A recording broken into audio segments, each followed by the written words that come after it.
Right, here we go. But earlier today, I got a few things to do with this lovely weather. A few weeds to pull out after all this rain. Could do with a week of this now, I think, don't you? Just to make us all feel a bit better. I hope everybody's all right. That's the most important thing. Staying safe. Keep smiling, that's all I can say. Now, this Friday, I'm down the Masonic Lodge doing the story about J&F Pools from 1848 to 1998. We're raising money for Macmillan. Got to get there about 6:45, I suppose. I think it's £5 on the door, but anyhow, that's what I'm doing. Then I'm going to do a few dialect stories. Now, I've got a few birthdays here today. David Hayward's birthday today. David is 55 years old. I don't believe a word of it, but there we are. He said he's 55. So happy birthday to you, boy. I hope you have a lovely day. And also, Tim Archer is his birthday today as well. Happy birthday to both of you. So, just go out and enjoy yourself. Sit in the garden. Tomorrow is my dear friend of mine, Jackie Alwyn. Another great friend is Stevie Ireland's is tomorrow, and Dave Studgell is his birthday tomorrow. So happy birthday to you three as well. Just enjoy it.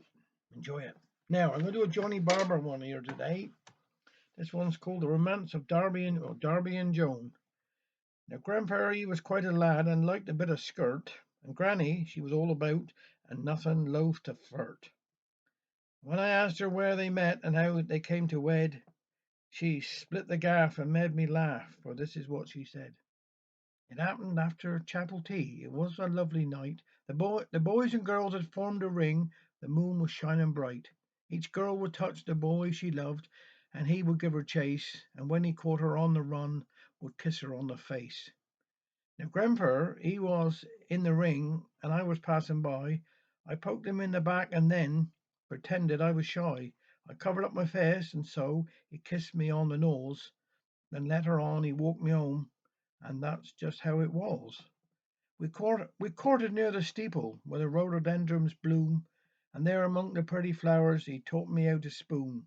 But that was many years ago, and now we're old and grey, and though I loved 'ee dearly then, I love 'ee more today.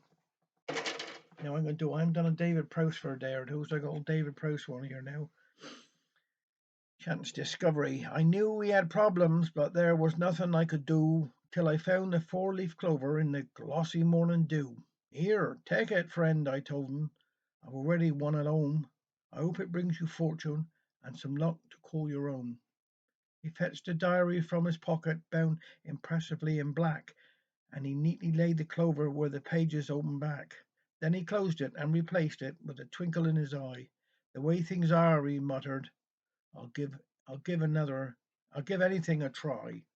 Yet nothing seemed to happen as the days turned into weeks, no sudden escalations from the foothills to the peaks, and without a chance of circumstance on provincial wings, we forgot the four-leaf clover in the daily course of things. It was later in September when the tide began to turn. Small and subtle mirror changes served to lessen his concern. There was gradual improvement, just an inkling, then a trace, till the smiles at last outnumbered worry lines upon his face. And he came to me one morning with a broad and beaming grin, and relief upon his lips to match the sentiment within. It's good to be alive, said his rejuvenated friend. You know that Clover took us time, and yet it got there in the end. With exaggerated flourishes, he reached inside his coat and opened up his diary with its Clover anecdote.